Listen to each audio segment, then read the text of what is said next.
Hi, everybody. It's me, Kat. And I know it's almost the end of June, but I did say I was going to do 100 years of lesbian history for Pride Month. And here I am. I've been really interested in queer and LGBTQ history for pretty much ever since I can remember. I am an avid watcher of documentaries, of talking to people who are older, who have been through things and have seen things, and reading and all of that. So I love learning in general, but I especially love learning about us, our community, and things that we have endured, and that tells us what we still need to work on. So we're going to do 100 years of lesbian history today. I want to start with the 20s because it is 2025 as I'm recording this. And,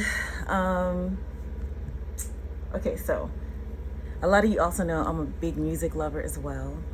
So a lot of queer music for lesbians or women began in the 20s with artists like Ma Rainey, Bessie Smith, all of those types of queens of old jazz era. So they started, especially Ma Rainey, she had a song that said "Prove It on Me," kind of insinuating that she was into women, and actually not really insinuating. She was really bold about it. She talked about being, I believe, bisexual at that time, which was something you just kind of really didn't do. But she did it. She did it. And I love that bold fierceness that she had. There is also a lot of other artists at the time. There was another artist who would dress up in a tuxedo, and she would go to rent parties and perform. Her name was Gladys Bentley. So she would dress in all white tux and a top, hat, and she would go and perform. And being butch or masculine of center, what we call masculine energy or mask now, was referred to as butch back then. And it was really bold to do something like that because it was just really bold. It's really dangerous back then to present as your true self. So I really give honor and appreciation for people like her. And a rent party basically was something that people threw back in the day when times were hard and they wanted help with paying their rent. So they would throw these parties privately in their own homes or apartments or whatever. Especially more so in the Northeast, like we're talking about Harlem, New York area, the Harlem Renaissance time period. And they would, people would give a little money to attend the party, and it would help the person pay their rent. So it was like a community thing. There wasn't like gay lesbian clubs like how there is now, obviously. It was very dangerous to do that. Also, for masculine presenting lesbians, finding work was sometimes difficult because of the way they presented. And some people just can't help the way they present. You are who you are. But finding work at that time was difficult. A lot of butch women that actually, now we're seeing a lot of role reversal, but back then a lot of butches were actually supported by their femmes because it was just easier for them to find work. And so yeah, that's interesting, right?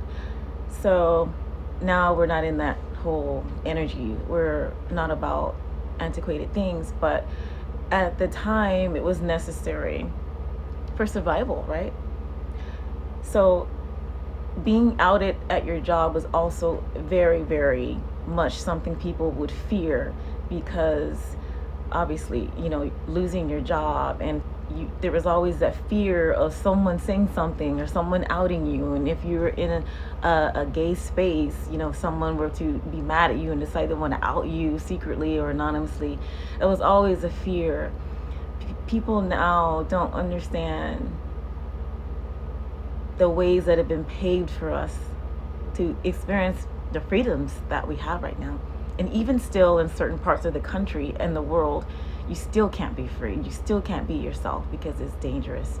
So I want to mention that's still going on, and we still have so much progress to do when it comes to that. So 20s and 30s, this was happening.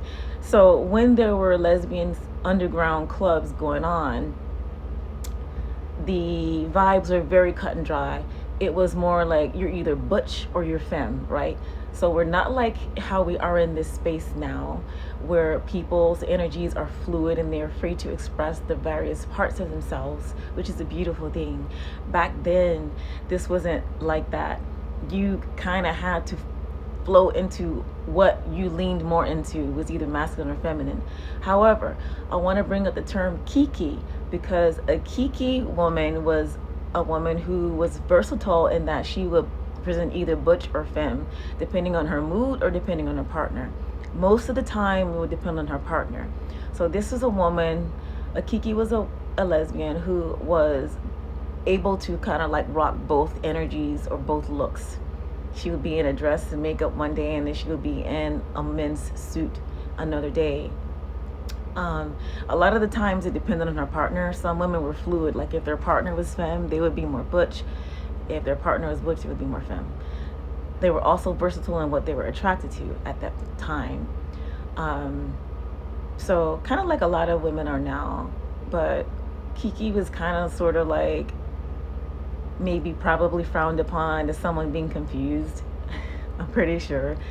So yeah, it was hard. Women or lesbians in the military also at this time, obviously very closeted, very afraid. We had some lesbian pulp fiction books that were coming out in the 40s and 50s and 60s, and these books were often sold. Bebo Brinker, what I believe was the title of one of them. But there's so many. Look them up.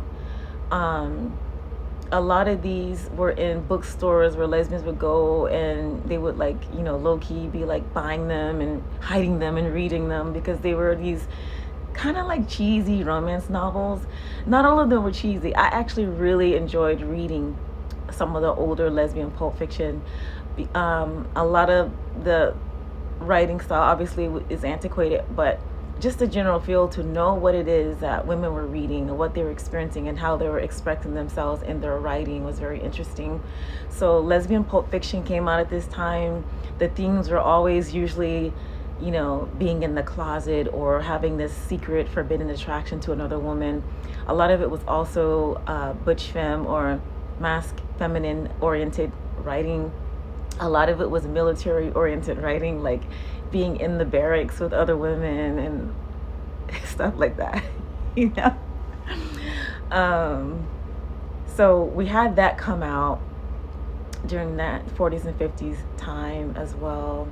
So as we get into the 60s and 70s, we're starting to see women's lib come around.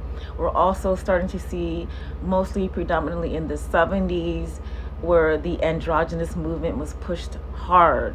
So this is now where there's a backlash against anything that's too feminine or too masculine within the lesbian community. So androgyny was pushed. If you were too feminine or too masculine, that was frowned upon. So a lot of people caved into peer pressure and sort of just like toning down who they were inside. So we're still toning down who we are inside.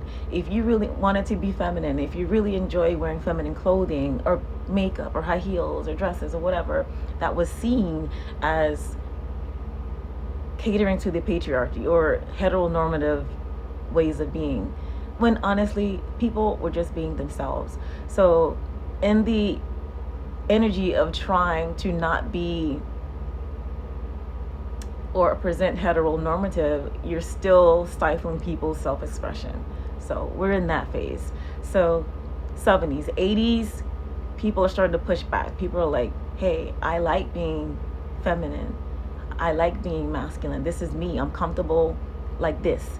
So we're getting into a lot of like community self-hate at this time. So with the lesbian clubs that were now open more so, not quite as underground. We still have Stonewall that happened. We still have the 70s. We still have things happening that was dangerous to be out in these clubs. But when they were out in the clubs, if you were too feminine, that was frowned upon, and you weren't seen as a real lesbian. Like me back in the day, they would have really came for me, because I'm not going to adjust myself for anybody. I enjoy being the way I am. I'm comfortable with the way I am. I am feminine, sensual, luscious, I'm intelligent, strong. I'm all of those things, and I don't want to dilute any part of myself just to be a part of any sort of community or accepted by any external person. Like, that's just not me. So I would have been one of the ones who was discriminated against. Even in my time period when I was out as a young woman in my 20s clubbing on South Beach, which was, by the way, the best time and the best music, the best house music, the best time to be out clubbing, in my opinion, in Miami. Things are different now. But, so yeah, if you were too feminine, you know, people wouldn't trust you. They either thought you were straight or just some curious straight girl or something. And I would get hit on at clubs all the time by men. I'm like, are you fucking kidding me? But nobody really thought I was a lesbian. And I'm 100% not attracted to male bodies. So yeah, there's that. Side note, I have dated trans masculine and trans men. So what I'm saying is that I've never been attracted to cis heterosexual males. Okay. So during that 80s time period, we start seeing the women's ads, especially in the Bay Area in California. There was a lot of hardcore, women's ads, especially catering to the BDSM community and the underground lesbian subculture, the underground leather lesbian subculture at the time, really prominent in the Bay Area and also in New York City area and the northeast area, specifically mostly New York City. So we're starting to get into the subculture, the lesbian subculture of BDSM and leather femme, leather mask. I consider myself a leather femme. If a lot of you follow my content, you know that I am a part of that community as well. So as a switch, by the way, I primarily started as a submissive most of my life. My energy is mostly submissive, but I can switch into goddess or queen energy very easily with the right partner. So so there's that. 90s, we got AOL chat rooms. I know I was there. Some of the chat rooms were funny. There were all of these different little chat rooms.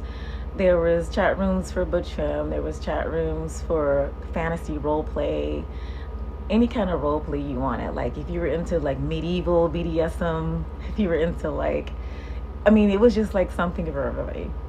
So the lesbian chat room era started with the beginning of the internet, or with the beginning of the internet, basically the 90s.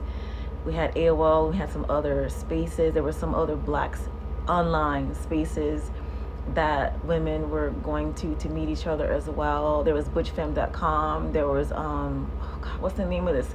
It's a Black lesbian only. Oh my God. I can't remember. I did a podcast episode with on the Joyful Experience podcast. I think it was like the second episode, and it was an astrology episode, but we talked about some of the earlier Black lesbian online groups. The name slips me, but yeah. So we're getting into that 90s. It was really hard if you had a partner who was in the hospital, if you wanted to go and see them or visit them. There was this whole thing, family only or spouses only.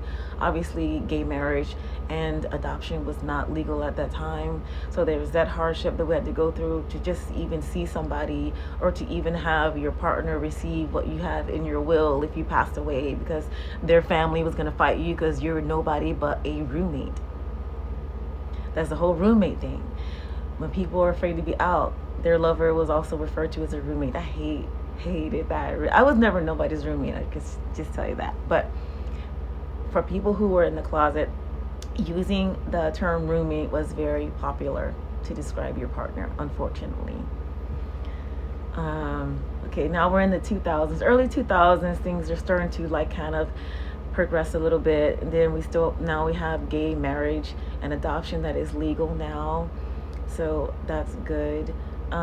Even though I don't any longer really subscribe to the institution of marriage, but for those who still want that, everybody deserves a right to be able to do what they want, just like everybody else. So what else is going on? Yeah, we still have a lot of work to do, community. We still have a lot that we have to work on. But yeah, I'm glad I was able to bring this 100 years of lesbian history to you. I've always loved studying history within our community and learning about how far we have come and understanding how much more progress there is still to be had. Thank you for joining me. If you like this video, please give it a thumbs up, subscribe, share it online during this Pride Month and any other month, really, because our history is our history 365 days a year. Peace, love, and light to you, family.